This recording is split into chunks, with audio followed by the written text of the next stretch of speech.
From beating Bobby Green at the UFC Fight Night, referee's gonna step in. Gonna do it. Wow. Islam Makhachev. to defeating Charles Oliveira to win UFC 280. I think Oliveira would do. Knockdown from Makhachev. Islam Makhachev is the scariest man in the UFC's lightweight division. Not to mention, he's also fought some scary people. Keeping that in mind, let's recall some of the greatest fighters this man has fought, starting with his 2021 fight against Drew Dober. Now, before getting really into it, you might want to keep in mind that Makhachev only has one loss in his career, so everything I'm going to be telling you is all wins. Islam faced Dober at UFC 259 on March 6, 2021, and let's be clear on one thing. Drew may not be as big as most fighters on this list, but he still is a great fighter. And still, the performance that Makhachev gave him was simply incredible. Dober, who holds a 23-10 MMA and a 9-6 UFC record, was absolutely crushed by Islam in the first 2 rounds. You could really see him starting to get tired, and soon enough, he was done for. And after spending some 1.5 minutes in round 3, Islam submitted his opponent with a classic arm triangle choke, which was everything, by the way. The fight was part of the main card at UFC 259, and winning it had big consequences for Islam. I mean, for him to dominate his opponent as he did was finally Islam's chance to really show his prowess and come out of Khabib Nurmagomedov's shadow. Safe to say, his 2021 was off to a great start, and the rest of the year was going to be even better,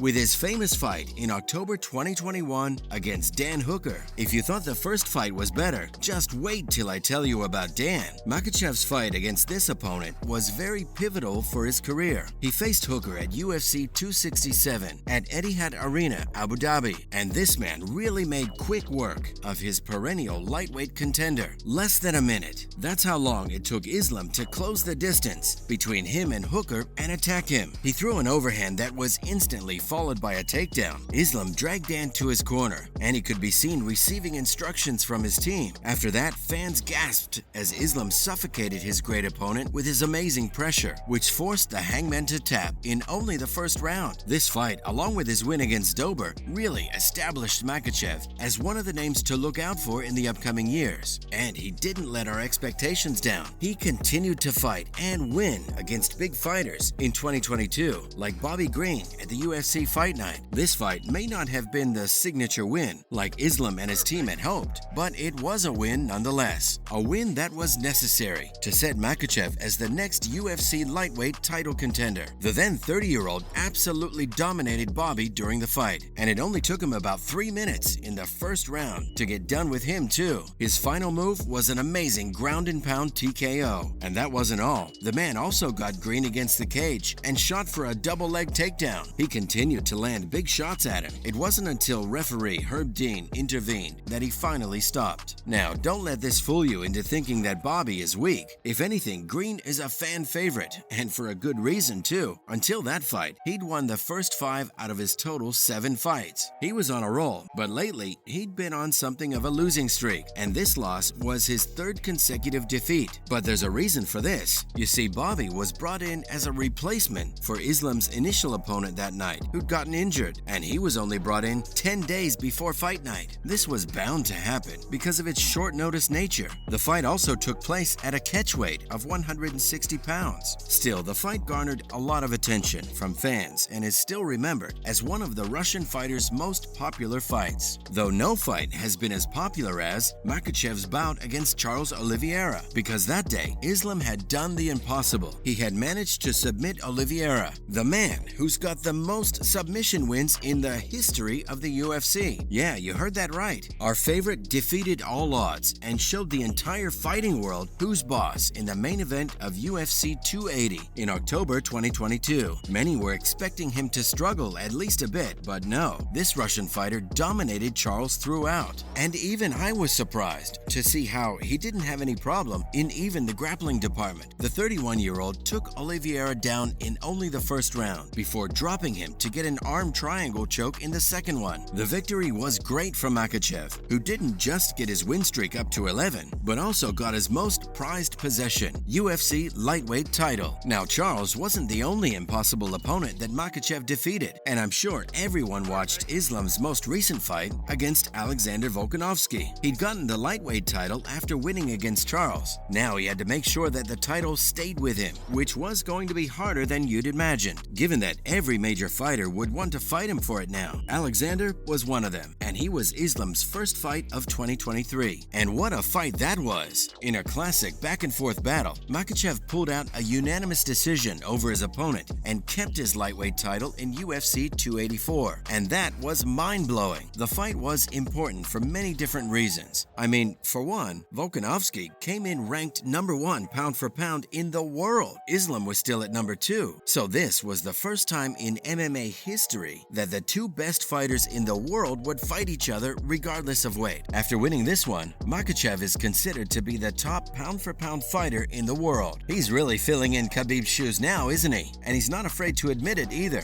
Post-fight, Makhachev said, "You like or you don't like, I am the best fighter in the world right now." This is his area, but you like or you don't like, I am best fighter in the world right now. Thank you.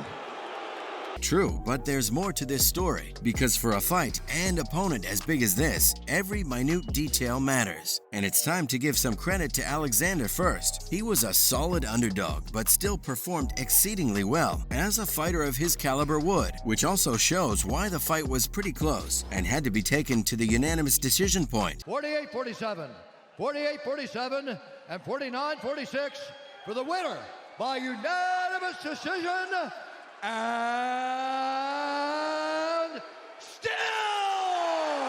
Makhachev used all of his strength in the striking department, which is usually considered Volkanovski's main domain, and that's what set him up a few points above Alexander. He hit his opponent several times on the feet with his left hand, especially in the first and second rounds, but Alexander still stood his ground. Volkanovski was confident enough, so much so that he attempted several takedowns on Makhachev in the third round. It wasn't until the fourth round that we really got to see Islam putting a stop to his opponent by taking him down and keeping him there for a while. But Alexander was back up in round 5, dropping his opponent with a right hand in the final seconds of the fight. In total, Volkanovski was able to land 70 major strikes against the lightweight champion. Yeah, that's 8 more than all of Islam's previous 6 opponents combined, which is perhaps why he's the greatest of all fighters that Makhachev has ever fought. Oh, and look out, because he also wants a rematch. Not that our guy is afraid of one, he's all for it if the UFC offers it. Guess we'll have to wait and see what happens.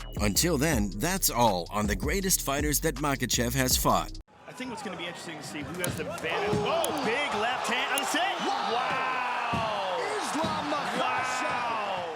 You like or you don't like, I am best fighter in the world right now. Thank you.